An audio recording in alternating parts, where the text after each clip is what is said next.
la pregunta era, ¿por qué no la venden? ¿Por qué, si muchos ya lo hicieron, por qué hay unos que todavía siguen conservando sus tierras con fines agrícolas? Imagínense, un punto que hay que resaltar es que después de la revolución, los pueblos de Cuernavaca quedaron prácticamente vacíos.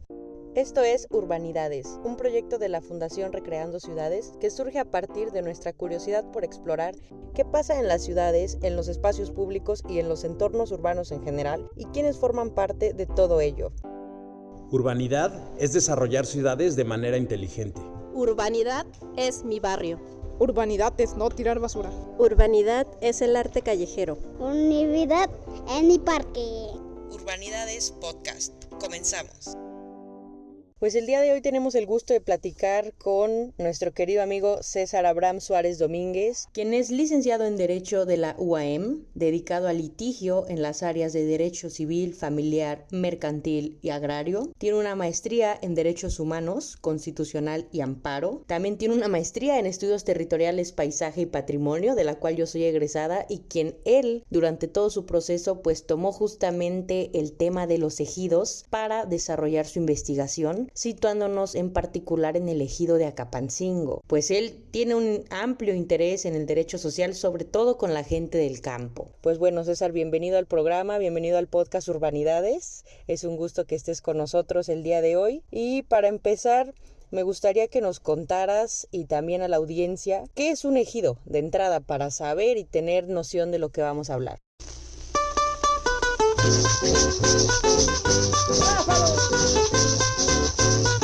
Bueno, primero que nada, muy buenos días, Frida. Es un gusto poder estar aquí contigo en tu programa, Urbanidades.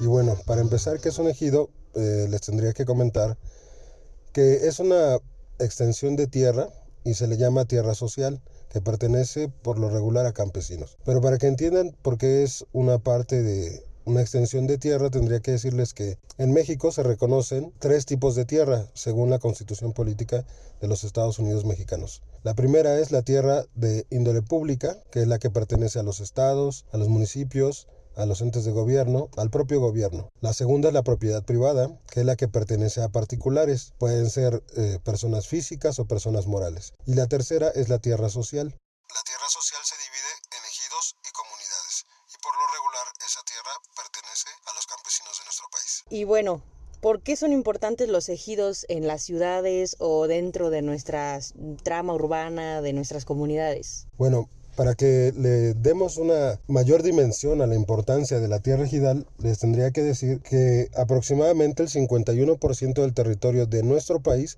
pertenece a ejidos y comunidades, o sea, se le denomina tierra social. Imagínense, el 51% de la tierra de todo el país pertenece a ejidos y comunidades. Entonces, pues bueno, partiendo desde este punto, al entender la extensión de tierra que tiene nuestro país, pues vamos a entender que lo que no es tierra de índole privada, que serían, no sé, las casas, edificios, ranchos. Sí, todo lo que ya hemos nosotros abarcado en las ciudades, ¿no? Así es, todo lo que abarca las ciudades. Bueno, las periferias es donde podríamos encontrar esa tierra social, ejidos y comunidades. Pero bueno, hay que recordar, no siempre fue así, ¿no? Eso pues antes me imagino era más la presencia de tierras ejidales o de tierras comunales, y ahora pues se ha ido cambiando, ¿no? ¿Qué porcentaje, o si sabes un poco de cómo ha estado esta transformación de las tierras o cómo ha crecido la evolución? Yo me imagino que de tierras privadas ya en estas urbes, en esos entornos en general, no solo de Morelos, sino pues como bien lo mencionas, de todo el país. Efectivamente, Frida, pues habría que retomar un poco la historia. Antes de nuestra independencia de México, pues sabemos que existió la llamada conquista de México, donde vienen los españoles, los europeos con Hernán Cortés, y conquistan lo que es México Tenochtitlán, y bueno, a todos los pueblos a los cuales le rendían tributo a México Tenochtitlán. Los reyes de España, como pago a la gesta heroica de Hernán Cortés por haber conquistado el territorio de nuestros pueblos originarios, pues le dan, por ejemplo, el marquesado de Oaxaca. Y el marquesado de Oaxaca abarcaba parte de la Ciudad de México, parte del estado de Guerrero, parte del estado de Michoacán, el estado de Morelos y el estado de Oaxaca, y un poco más hacia el sur. Bueno, toda esa tierra que pertenecía al marquesado de Oaxaca se entendía como tierra de propiedad privada en propiedad perpetua a los descendientes de Hernán Cortés. Cuando se da la independencia de México, entonces nos independizamos de la corona española y por lo tanto se empieza a deshacer ese marquesado de Oaxaca porque ya habían crecido los pueblos y las ciudades. Entonces se empieza a definir lo que es la propiedad privada para algunas gentes, no solo la familia, los descendientes de Hernán Cortés. Entonces quedan grandes extensiones de tierra a lo que le denominaron latifundios. Y en esos latifundios existían los pueblos y comunidades originarias. Sin embargo, ellos no tenían la propiedad de esa tierra. El dueño era el dueño de la hacienda, el dueño del rancho, el dueño del latifundio. Qué barbaridad esto que nos cuentas. Imagínate, o sea, casi 300 años, toda la etapa del virreinato, hasta, como bien mencionas, la independencia de México, que es en 1810. Pues de 1521 que vienen los españoles hasta esa fecha, 1810, es 300 años en que pues esas tierras prácticamente se fueron a los hijos de Hernán Cortés, como tú bien lo mencionas. Es increíble que durante el gran periodo de tiempo estas tierras pertenecían a sus herederos, a sus descendientes y a la corona española todavía, ¿no? Injusto, yo consideraría un poco esta situación. Y bueno, ya entrando un poquito en tema aquí más local, en nuestro estado o en nuestra ciudad, más o menos ¿cuántos ejidos hay en Morelos o en Cuernavaca? Muy bien, pues vamos a empezar con el estado de Morelos. Para que tengamos una idea, el estado de Morelos tiene 487,890 hectáreas de superficie y de tierra social son 367,644 hectáreas entre ejidos y comunidades, dando un total de 75.35%. Entonces, dense una idea, el 75.35% de todo el territorio del estado de Morelos pertenece a ejidos y comunidades. No, pues 3/4 partes, o sea, ahí si dimensionamos, mucho más de la mitad es tierra comunal o tierra ejidal. Miren, eso es muy interesante, no lo sabía. Así es, y ahora vamos al municipio de Cuernavaca. El municipio de Cuernavaca tiene una superficie de propiedad privada de 19,970 hectáreas y 16,399, o sea, representando el 82.12%, pertenecen a propiedad social. En el municipio de Cuernavaca podemos encontrar 7 ejidos y 4 comunidades. Los ejidos tienen 9,112 hectáreas de tierra ejidal y las comunidades tienen 7,286 hectáreas de tierra comunal. O sea, a ver, para que entendamos un poquito más, los 19,000 hectáreas de superficie de todo el municipio es de tierra privada. Es la tierra total que tenemos en el municipio y de esa, 16,399 hectáreas, o sea, el 82.12%, es de propiedad social. Social se refiere a comunal, Así lo que es. estábamos viendo. O sea, Ejidal y comunal. poco tenemos tanto de comunal. ¿Y dónde queda lo privado entonces? Que pues es solamente casi como el 3% de todo, ¿cierto? 17% aproximadamente es propiedad privada. Bueno, para que se dé una idea, todo lo que está en el centro de Cuernavaca, la periferia del centro de Cuernavaca, sin alejarnos mucho, eso es propiedad privada. Y el antecedente histórico de lo que es el municipio de Cuernavaca, pues como les decía, son las propiedades que tenía Hernán Cortés. Todo lo que estaba alrededor, efectivamente, también era de las haciendas, por ejemplo, de Atlacomulco, hacienda de Temisco, bueno, eso es un poco más abajo, y la hacienda de Tlaltenango, que también es predecesora de la de Atlacomulco. Bueno, ellas eran los dueños de toda la superficie que ahorita podríamos decir nosotros que es campo. A través de la Revolución Mexicana y el reparto agrario, pues se repartieron las tierras de esas haciendas y se les dotó a los pueblos en forma de ejido o comunidad de esas tierras. Entonces tenemos 7 ejidos y 4 comunidades alrededor de Cuernavaca. Todos podrán haber identificado que dicen el pueblo de Acapatzingo, el pueblo de Chamilpa, el pueblo de Tela del Monte, de Buenavista del Monte, el pueblo de Tlaltenango, de Amatitlán, de San Antonio Analco, de San Juan Chapultepec. Todos esos, por ejemplo, son pueblos originarios, los cuales se les reconocieron las tierras después del proceso de la Revolución, ya sea en forma de ejidos o comunidades. Sí, eso recuerden, ya hablamos en el episodio sobre la comunidad de Chamilpa, un poco de qué es un pueblo originario y cuáles son los que hay en Cuernavaca. Entonces, escuchen nuevamente ese episodio para tener más claridad en esa definición. Y bueno, ya entrando en pueblos originarios, justamente tu trabajo de investigación se basó en el poblado de Acapancingo, que es uno de ellos y que, pues bueno, ya tú nos estarás contando cómo está el poblado de Acapancingo, qué pasó ahí con ese ejido. Cuéntanos. Bueno, el pueblo de Acapatzingo es un pueblo histórico.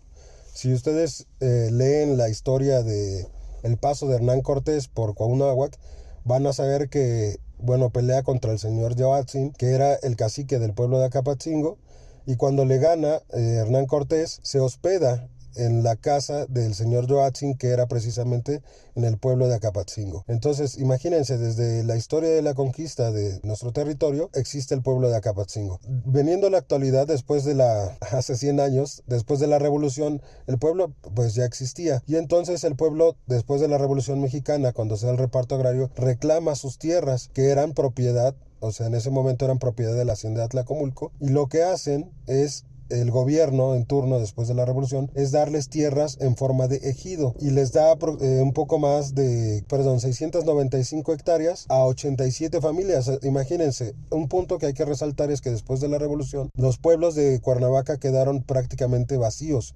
¿Por qué? Porque toda la gente que se quedaba, que eran los campesinos, sufrían por la guerra, por la hambruna, y tenían el riesgo latente de que fueran asesinados. Entonces solo tenían de dos sopas. Una era unirse a la rebelión con el ejército zapatista y la otra era unirse al ejército constitucionalista, que era el que tenía el gobierno. Entonces, si no se unían a alguno de los dos ejércitos, pues lo que les quedaba era abandonar su pueblo natal. Entonces, después de la revolución, cuando termina este proceso bélico en nuestro país, mucha gente regresa a su pueblo, bueno, la que sobrevivió, pero eran muy pocos. En la historia está que cuando los pobladores de Acapatzingo piden esas tierras, pues solo existían 87 familias.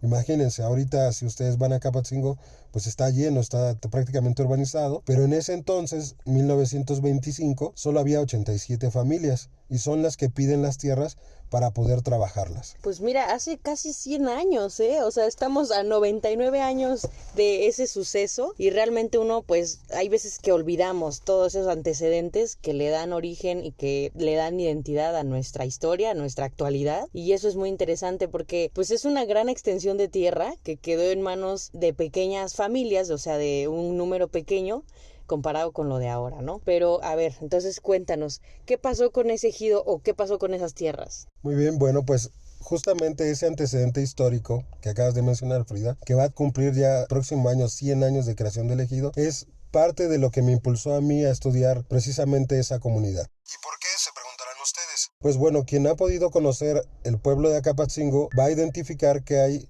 algo que le llaman los ejidos de Acapatzingo. Bueno, los ejidos de Acapatzingo están al sur de la ciudad de Cuernavaca, están abajo del pueblo de Acapatzingo, hacia el sur del pueblo, y van a poder encontrar ustedes todavía campesinos que trabajan la tierra con sus propias manos, van a encontrar viveristas, van a encontrar gente que se dedica a la producción de pasto, a la producción de plantas ornamentales, como por ejemplo flor de Nochebuena, y bueno, van a encontrar eso en algo muy característico, una zona verde que está rodeada por la urbanización. Entonces todavía es como un pulmón verde rodeado por masas de concreto, el cual pues nos ayuda, coadyuva para tener oxígeno, para tener todavía tierras fértiles. En Acapatzingo se produce jitomate, se produce tomate, se produce maíz, se produce gran variedad de frutas y verduras, pero la característica, lo que me impulsó a estudiar esto es que pues ya son muy pocos, desafortunadamente ya son muy pocos los ejidatarios, todavía conservan sus tierras, porque el proceso de urbanización es incesante, está detrás de ellos, impulsándolos o forzándolos a que vendan sus tierras. ¿Para qué? Para producir casas, para producir negocios. Entonces esa mancha urbana va avanzando poco a poco. Y a casi 100 años de que va a cumplir el ejido de existencia, todavía existe la fortuna de que hay gente que tiene una especial relación con esa tierra, por la cual ha decidido no venderla y seguirla produciendo, seguir siendo campesinos. Sí, tú nos contabas en una ocasión que tuviste oportunidad de familiarizarte y relacionarte mejor con algunos de los campesinos que quedan pues ya de edad avanzada y que todavía se levantan y empiezan a trabajar sus tierras y que por algunos motivos sus hijos o sus familiares pues ya no han decidido continuar con esto, ¿no? ¿A quién encontraste en ese momento que te acuerdes y que pues te haya ayudado también en tu proceso? Pues sí, Free. Mira, efectivamente, eso fue lo principal que me llamó la atención, ¿no? Porque si está el proceso de urbanización tan incesante, si el precio de la tierra es muy atractivo, ¿por qué esos campesinos no la venden sencillamente? ¿Para qué? Pues para que puedan tener una vida holgada, lo que Dios les va a prestar de vida todavía. La pregunta era, ¿por qué no la venden? ¿Por qué Si muchos ya lo hicieron, ¿por qué hay unos que todavía siguen conservando sus tierras con fines agrícolas? Pues eso es lo que impulsó mi estudio. Y bueno, lo que me encontré en primer lugar, pues fue algo muy interesante, ¿no? En Acapatzingo se lleva una fiesta patronal, tiene relación directa precisamente con los campesinos y con sus tierras. Y es la fiesta patronal de San Isidro Labrador, que se le celebra el 15 de mayo. Ese santo es el santo patrono de los campesinos. Y bueno, en Acapatzingo, esa fiesta, con datos de los propios informantes con los que se logró trabajar para este trabajo de investigación, pues bueno, me dicen que tiene más de 70 años que la están llevando a cabo, y esta fiesta patronal tiene algo muy característico. Además de tener un santo, San Isidro es un campesino de una provincia de España, el cual era un ferviente católico y oraba todas las mañanas, y por orar dejaba de trabajar sus tierras. Entonces cuenta la historia de este santo que lo que hace Dios por ser tan fiel y devoto San Isidro es que le manda un ángel que le trabaja su yunta. Entonces ese ángel... Ay, qué padre, ya quisiéramos nosotros también. Así es, o sea, ese ángel entonces tomaba la yunta. La yunta es los dos bueyes que se utilizan para hacer el arado, con la yunta, que es la pieza de madera o de metal que se utiliza para arar. Bueno, tomaba ese ángel la yunta y araba las tierras que le tocaban arar a San Isidro. Entonces el dueño de esas tierras iba a reprender a San Isidro, pero ve que él estaba rezando, pero que sus tierras estaban trabajadas. Entonces le dice, ¿y cómo pasó eso? Y entonces le dice San Isidro, pues a través de su fe le pide a Dios, y hay un ángel que le ayuda a arar. Y es precisamente esa figura que tienen en Acapatzingo de un ángel que lleva una yunta y a San Isidro Labrador. Y en este último año, gracias a la mayordomía, también se añadió a Santa María de la Cabeza, que es su esposa, una santa también de la religión católica. Y bueno, esta fiesta patronal tiene lo que podría denominarse desde la antropología un ritual agrícola. Y ese ritual agrícola es lo que se denomina por los propios señores y señoras de Acapatzingo como la siembra del santo. ¿Y en qué consiste esa siembra del santo que se hace todos los años? Imagínense, desde hace 70 años. Bueno, el 15 de mayo se hace la fiesta, se va a la iglesia, se lleva a bendecir al santo para hacer una procesión por todo el pueblo y todos los campos de Acapatzingo. Lo que tienen que entender es que poco a poco fue creciendo la urbanización, y esa procesión que era a través de todos los campos, pues ahora va siendo a través de todas las calles que ya pertenecen a las colonias de Acapatzingo. Pero bueno, llegan al final donde todavía hay tierra, que es en los ejidos de Acapatzingo. Ahí en los ejidos de Acapatzingo se destina una parcela para que ese día 15 de mayo llegue un tractor y lo que hace es arar la tierra. Previamente, los niños y niñas que van vestidos de campesinos y de adelitas, se les dan semillas de maíz que son bendecidas. Entonces, cuando llegan después de la procesión a la parcela, el tractor entra a arar la parcela y van los niños y niñas con sus familias detrás de ese tractor sembrando las semillas de maíz. Es una representación simbólica para pedirle a San Isidro y para pedirle a Dios que les vaya bien en las próximas cosechas. Mira, qué bonita reflexión. O sea, bueno, hay muchos pueblos de todo México, no nada más aquí, que todavía trabajan la tierra de esa manera, ¿no? De hecho, había, creo que por ahí un estudio, no lo tengo aquí el dato a la mano, pero lo vamos a investigar, de que los campesinos que emigraban a Canadá al norte, pues todavía se llevaban esas tradiciones, esos rituales, esa manera de trabajar la tierra y de celebrarla, que allá obviamente pues no tienen. Y era una cosa muy marcada que los canadienses veían y que les sorprendía, ¿no? Entonces aquí, pues bueno, vemos cómo está presente esta festividad, esta celebración, y recordar que fue de la herencia española que nos dejaron cuando fuimos conquistados, ¿no? Fuimos invadidos, yo quisiera decir. Y pudiste relacionarte entonces con algunos de ellos, conociste a algunos campesinos que todavía están arando los ejidos. Cuéntanos también quiénes son y cómo se dio eso. Efectivamente, nada, déjame darte un punto ahí de lo que acabas de mencionar. Es una herencia de la imposición de la religión católica que nos trajeron los españoles, pero algo que yo recalco en mi trabajo de investigación es que varios antropólogos como Joana Broda, otras personas que se han interesado precisamente en estudiar la cultura, la historia de los campesinos en México, han identificado que estos rituales agrícolas no son estrictamente provenientes de la religión católica, sino que previamente ya existían, porque son fechas importantes que pertenecen a lo que se denomina el calendario agrícola.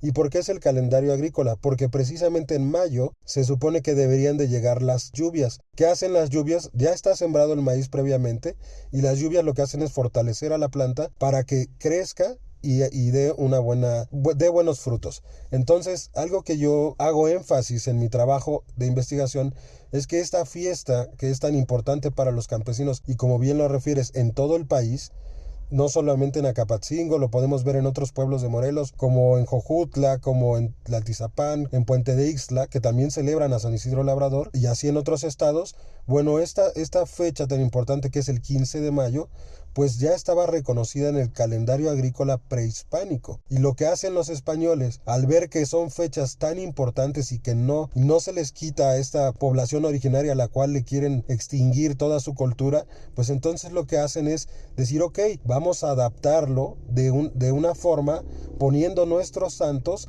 a esas festividades que ellos ya celebran.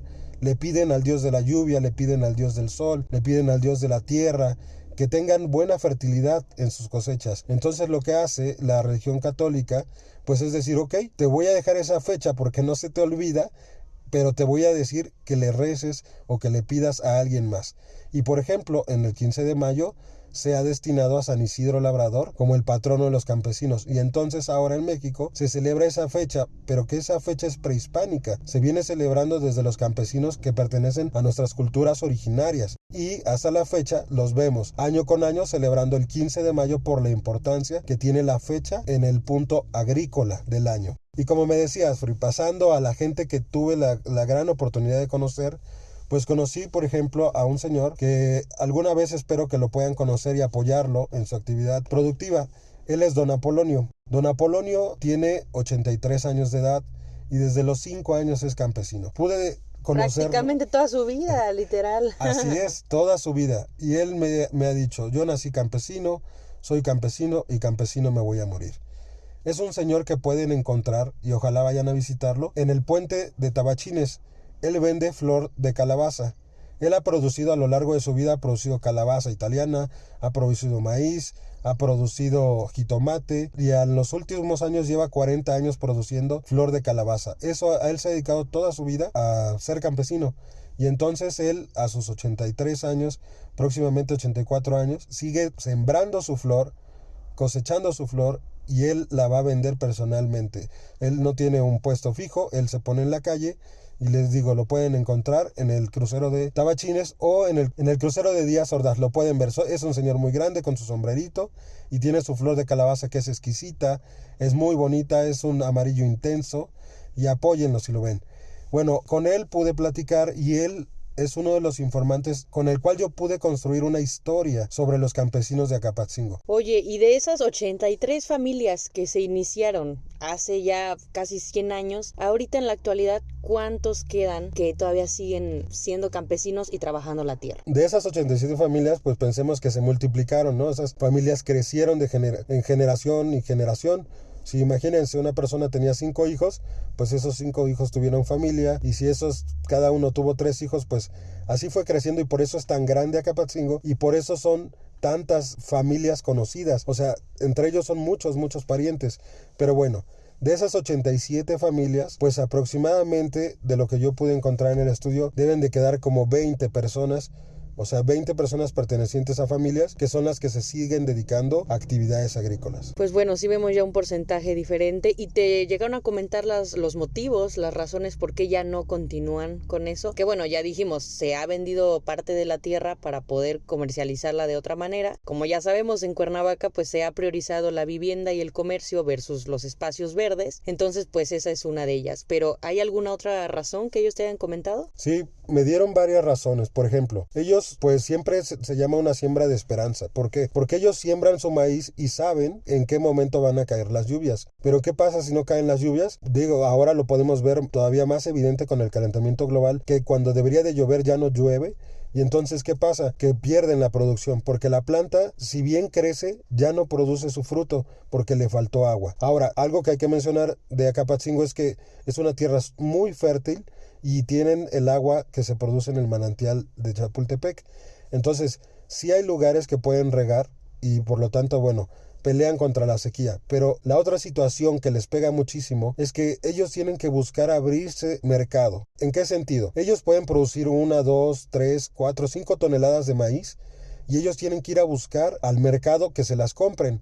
Pero ¿qué pasa? A veces les quieren dar un precio muy bajo, entonces por lo regular lo que pasa es que llega el coyote. Es la persona, el intermediario entre el campesino y el mercado, que llega y les compra toda su producción. ¿Qué pasa? Si ellos invierten 20,000, 30,000 pesos en 6 meses, pues a lo mejor el coyote les da 40,000 o 50,000, si es que bien les va, y su ganancia fue de 10 a 20,000 pesos. Pero quiero decirles algo, son 10 a 20,000 pesos de ganancia en 4 o 5 meses. Entonces imagínense, la verdad es que el campesino produce un alimento que es básico para la supervivencia de los seres humanos, pero su retribución es muy poca. Haciendo cuentas, ellos lo hacen pues por el amor a la tierra y el amor a producir alimento para los demás, pero no les resulta un negocio redituable. Entonces, ¿qué pasa?